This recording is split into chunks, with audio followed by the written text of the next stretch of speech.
Hello everyone, welcome back to our channel. নতুন ভিডিওতে তোমাদের অনেক স্বাগত জানাচ্ছি। আর আজকে হচ্ছে এই যে প্ল্যাটফর্মে বসে আছি, আর প্ল্যাটফর্ম থেকেই ব্লগটা শুরু করছি। আর সকালবেলা থেকে উঠে থেকে মানে এত তাড়াহুড়ো ছিল যে বলার নয়। আর প্রত্যেক ভিডিওতেই তোমরা হয়তো শোনো যে দিদি সবসময় বলে তাড়াহুড়ো তাড়াহুড়ো। কী করবো বলো, সকালবেলা উঠে অফিসে রান্নাবান্না করে প্রচুর তাড়াহুড়ো লাগে। তো সেই জন্য এই যে বেরিয়ে গেছি এখন, তোমাদের দাদাও চলে এসেছে স্টেশনে। আর এখন বসে আছি এখানে প্ল্যাটফর্মেতে, দেখতে পাচ্ছ এই যে পুরো প্ল্যাটফর্ম খালি। দুপুর হয়ে গেছে, 12টা বেজে গেছে।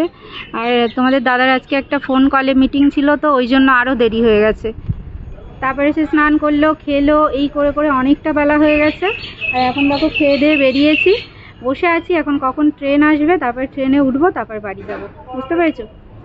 ওই দেখো ওখানে এক শালিক দেখা ভালো না। আরেকটা শালিক কোথায় গেল? জোড়া কোথায় গেল রে? জোড়া দেখতে পাচ্ছি না। যাই হোক, ও একা একাই বোধহয় ঘুরছে, জোড়া ফোড়া দেখতে পাচ্ছি না। তো বাড়ি গিয়ে দেখবো মা কি করছে। মার তো বোধহয় আজকে সব কিছু হয়ে গেছে, রান্নাবান্না সব কিছুই কমপ্লিট হয়ে গেছে মায়ের। তো চলো যাওয়া যাক বাড়ি, কখন ট্রেন আসে দেখা যাক। আর অনেকক্ষণ বসে থাকতে হয় এখানে, অনেকক্ষণ, মানে ট্রেন বেরিয়ে গেছে মানে এখন এই লাইনে এইরকমই হয়। তো এই দেখো না, পুরো আমি ওড়না ফোড়না জড়িয়ে বেরিয়েছি, কারণ রোদ প্রচুর প্রচুর রোদ, গরমটাও অনেক দিয়েছে। আর এই গরম তো কিছুই না, এর থেকে বেশি গরম পড়বে, কিন্তু এই গরমেই আমার হাল বেহাল। এই দেখো শালিকটা একা একা ঘুরছে। কি রে, তোর সাথী কোথায় রে? হ্যাঁ, একা একাই ঘুরছে। নেমে গেল। তো যাই হোক, চলো অপেক্ষা করি কখন ট্রেন আসে, তারপরে ট্রেনে উঠবো। ঠিক আছে? তো পুরো ব্লগটা অবশ্যই দেখো, এনজয় করো। আর ভালো লাগলে একটা লাইক শেয়ার তো করতেই হবে। আর নতুন যদি চ্যানেলে এসে থাকো তো অবশ্যই চ্যানেলটিকে সাবস্ক্রাইব করে নিও। ঠিক আছে? তাহলে চলো সারাদিন কী কী করি তোমাদের সাথে শেয়ার করি। অর্ধেক দিন তো কেটেই গেল, মানে এই দুপুর থেকে।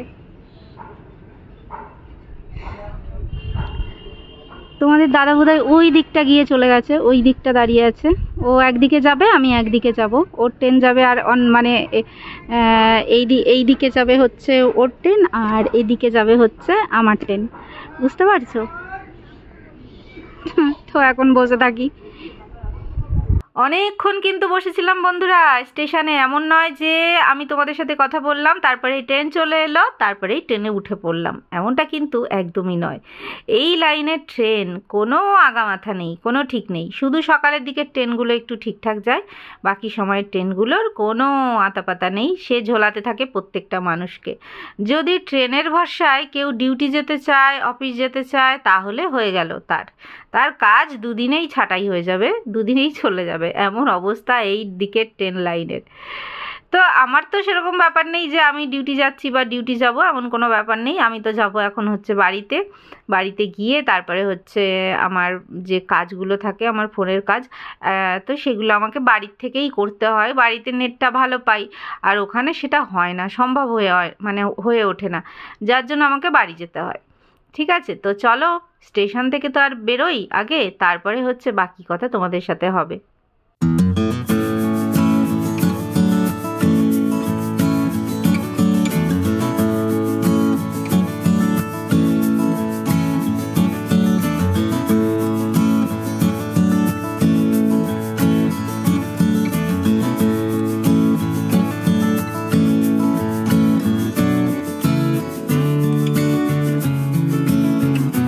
দেখো বন্ধুরা, গাছের তলাটা পুরো পাতায় পুরো একদম গদি হয়ে আছে।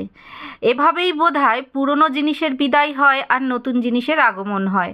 মানে আমি বলতে চাইছি, পুরনো জিনিসগুলো বেশিক্ষণ মানে থাকে না, যেমন প্রত্যেক বছর গাছের পুরনো পাতাগুলো ঝরে পড়ে যায়, আবার নতুন পাতা গজায়। তো মানুষের জীবন সার্কেলটাও এরকম, যে পুরনোরা চলে যায় আবার নতুনরা আসে। তো জীবনটাও এরকম, গাছের পাতাগুলো ঝরে যাচ্ছে, সেটাই আমি ভাবতে ভাবতে আসছিলাম। তো তোমাদের সাথে সেটাই আর কি বললাম, আর কি শেয়ার করলাম। তো মনের মধ্যে না অনেক জিনিস দেখে অনেক সময় অনেক কিছু আবেগ আসে। তো সেই আবেগের বশেতে যদি আমরা সব সময় ভেসে যাই, তাহলে কিন্তু হয়ে গেল রাম নাম সত্য হ্যাঁ। তো যাই হোক, তো চলে এসেছি বাড়ির গলিতে। এবার বাড়িতে যাব, গিয়ে দেখবো আমার মাম্মিজি কি করছে। আর এখানে দেখো বাড়ির তৈরির কাজ করছে মিস্ত্রিরা। এই বাড়িটা তাড়াতাড়ি তৈরি হয়ে গেল, আগে এই জায়গাটা ফাঁকা ছিল, বাড়িটা তাড়াতাড়ি তৈরি হয়ে গেল, দেখলে তো। তো চলো, আমি আর নিঃশ্বাস নিতে পারছি না, এত মানে কষ্ট হচ্ছে।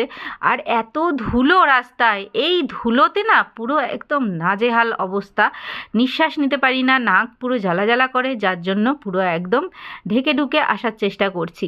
আর এই গরম তো কিছুই নয়, আসছে আসছে সামনে গরম আসছে, ধেয়ে আসছে গরম। আর সেই গরমে আমাদের যে অবস্থা কি হয় আমরা সবাই জানি। খেতে বসে গেছো?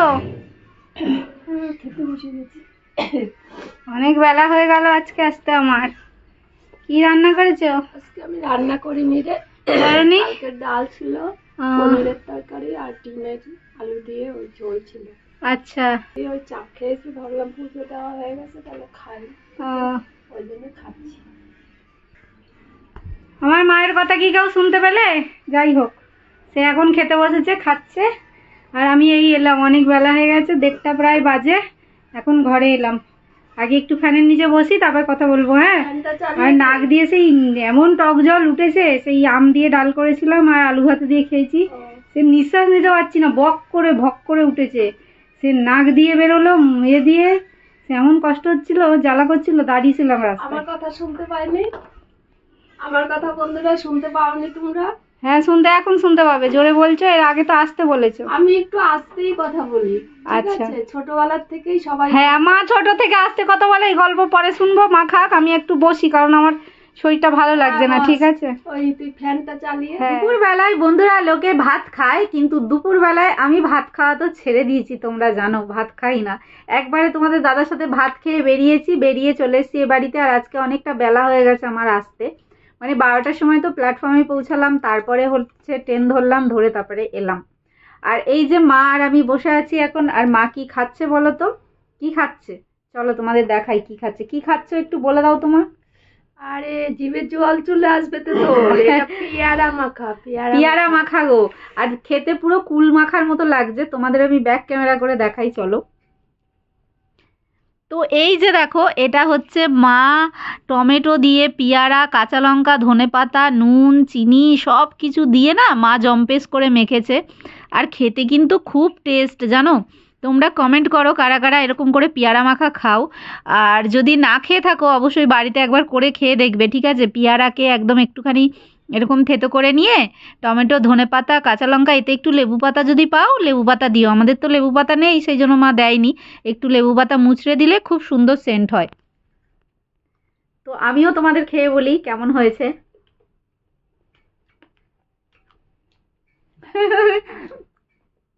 মা আমার কেমন করছে দেখেছো, মানে এত ভালো, খুব টেস্টি।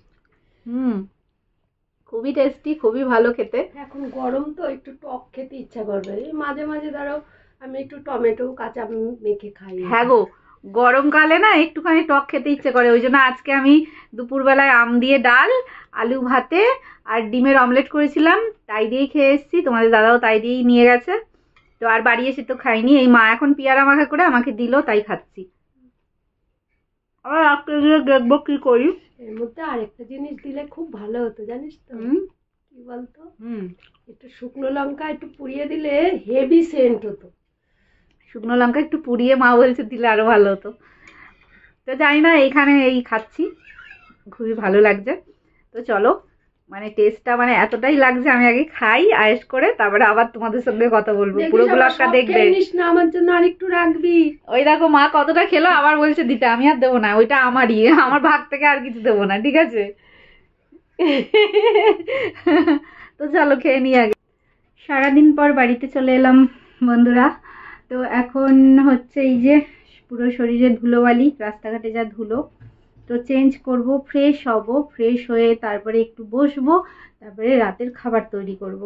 আর তোমাদের দাদাকে ফোন করলাম, বললাম যে কি খাবে, তো সে বলছে যে আমার জন্য কিছু করতে হবে না, যদি তুমি খাও তাহলে করো, না হলে আমি মুড়ি খেয়ে নেবো। আমি বললাম না ঠিক আছে, দেখছি কি করি। তো কি করব এখনো কিছু ভেবে পাইনি, তো একটু পরে আর কি রান্নাবান্না করব, ঠিক আছে। তো এই যে দেখো, ঘর দোর তো সব কিছু আমার পরিষ্কার পরিচ্ছন্নই ছিল, জাস্ট এখন নিজে একটু ফ্রেশ হব, তারপরে হচ্ছে একটু বসবো, বসে তারপরে রান্নাটা করব। ঠিক আছে, তো চলো একটুখানি আগে ফ্রেশ হই, কারণ ভালো লাগছে না আর, একদম বালিতে কিচকিচ করছে, পুরো রাস্তাঘাট ধুলো, এত ধুলো যে কি বলবো, মানে সেই ধোঁয়ার মতো ধুলো উঠছে। আর তারপরে তোমাদের বলবো যে আমার রিপোর্ট, যেগুলো কালকে যে টেস্ট করানো হয়েছিল, রিপোর্টের কি ব্যাপার, নর্মাল নাকি কিছু প্রবলেম হলো, রিপোর্টসের কি আছে কি না আছে সেটা তোমাদের পরে বলছি। ঠিক আছে, আগেই ফ্রেশ হয়ে আসি।